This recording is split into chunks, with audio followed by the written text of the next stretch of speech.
Hey, hi, hello, this is Scott Farrell, Blue Shoe Recruiting. Blue Shoe, not brown, at gmail.com. Hey, today's segment is going to be all about how do I find my first job. So you've graduated from college, you're seeking out your first job, and I want to walk through some ways and some tips and techniques to help you find that first job.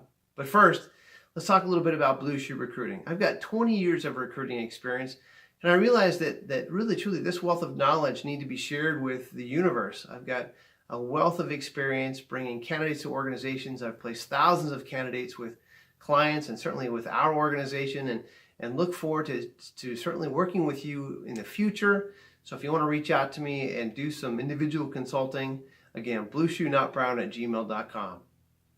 Today's segment, congratulations. You have finished your college career. You are at the end of your career. The light at the end of the tunnel is getting brighter and brighter.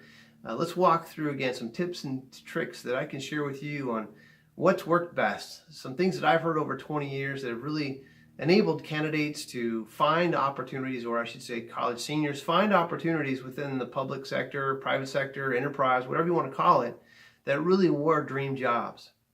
Now, one of the things I wanted to clear up for you is the misnomer between job and career. A job really truly is trading hours for dollars. You go in, you perform a specific duty, you're rewarded with a paycheck at the end of a week or 2 weeks. And really truly it is not really a career. It's more of a job. You're putting food on the table or in your refrigerator, you're paying your rent, you might have a car payment, you're paying that, and you're just kind of getting by. A career really truly is where you start to obtain some skills that you can take with you from any organization to any organization, really truly building that foundation for your career. And that really what we're going to talk about today is that career, that launching that career. Now, methods that have historically worked over the last 20 years, I've heard some really good ones, but I want to boil it down to 5 or 6 that really you can sink your teeth into. But this game plan that I'm going to talk about in a couple minutes really is all about starting 18 months really truly before you get your college career finished. So you want to meet with your advisor, you want to meet with your career counselor team or your career team and begin to lay that template down. Talk about some externships, talk about some internships, talk about some career fairs, talk about some things that are coming up in the quarters ahead that you can attend and start to become more and more familiar with. Now, I mentioned a term just a minute ago called externships. Externships to many of you may be unfamiliar, and some of you may not even know what the term means. So let's define that for a second. One of the local colleges, has a project called a capstone project. And typically what an externship or a capstone project is you are loaned out, if you will, to an enterprise. You get some course credit for the work that you do at a local enterprise. They'll teach you some of the enterprise skills, maybe collaboration, some teamwork, how to deal with difficult people sometimes. But those skills are ones that you can take with you for the rest of your career, as opposed to an internship. An internship is where you are actually in a position where your schedule is so light that you have some free time and you can work maybe 4 or 5 hours at an organization. You can start to begin to capture some of those skills that you need for your career. Maybe it's a software development, or maybe it's a specific project management skill set that you're looking to acquire. Those skills will certainly be taught to you. You'll actually get some hands-on training in that specific field while you're doing that internship. And this is a point where you do trade some hours for dollars. You are rewarded for your effort and certainly some of the hard work that you do, as opposed to an externship, which again really is kind of a course credit, if you will. All right. So how do you get some internships? Let's talk about that for a second. You want to align yourself with your advisor. Your advisor is a wealth of knowledge. Those career counselors will also be a wealth of knowledge. Start to listen in very intently to what's going on and start to sense some of the things that are going on around campus. You'll start to see flags and banners and messages and some invites, maybe some meetup groups or something that you'll attend. We'll talk about meetup groups in a minute. They'll start to talk about some of those career fairs. A career fair is an interview. You'll want to take a hard copy of your resume to this career fair. You want to dress nice. You want to certainly be attentive, answer the questions of those companies. And this is a great entree into an internship. Many people that we've hired within our organization have come from career fairs. Talk to your favorite professor. Some of your favorite professors will have a lead into some specific opportunities as internships within the local community. There may be an organization that they're affiliated with or even employed by as a part-time basis that are hiring for interns. Tap into those advisors. Typically, your favorite advisors are the ones that you did really well in their class, and they know it. And they, believe me, I can tell you that they keep an eye on the people that finish top in their class. We talked about career fairs, we talked about your career counselor, but let's talk about networking. Networking is critical for your success. So one of the things that you can do to network is to talk to some alumni, talk to some of the people that are have graduated or recently graduated. Reach out to those alumni associations. Reach out to people that are in the community that know your college and how well your college prepares your specific school for enterprise opportunities. All right.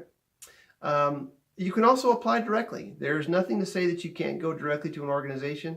I, as a talent acquisition professional, look through hundreds and hundreds of resumes a day, and I can tell you that I do find great applicants that come through on our intern opportunities. All right. Let's focus on social media for a second. There are some great ways in social media that you can reach out to organizations or network with, but I would suggest to you to start building your LinkedIn profile. Your LinkedIn profile does not need to be flashy. It does not need to be reams and reams of information. It's real simple. You don't have much in the way of experience anyway.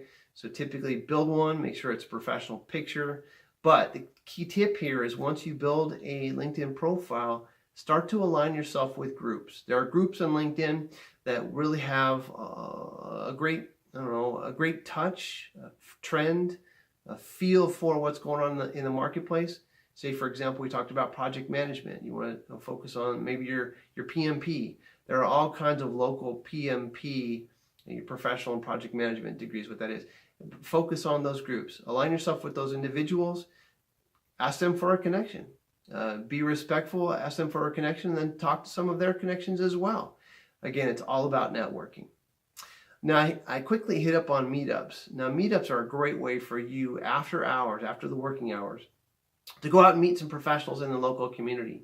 All right, typically the meetup is a three-phased type of a meeting. There's typically some sort of a mixer that includes some food in the beginning.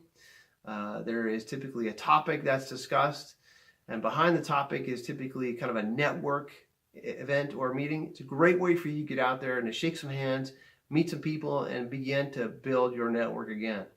There's an underlying trend here. It's all about networking, right? So don't be afraid to stick out your hand, say hi, introduce yourself, and ask people if they can help you. Tell them what you're looking for. Tell them you're a new graduate or about to be a graduate with the specific silo or the discipline you're looking to explore, and I'm sure that they can help you. All right?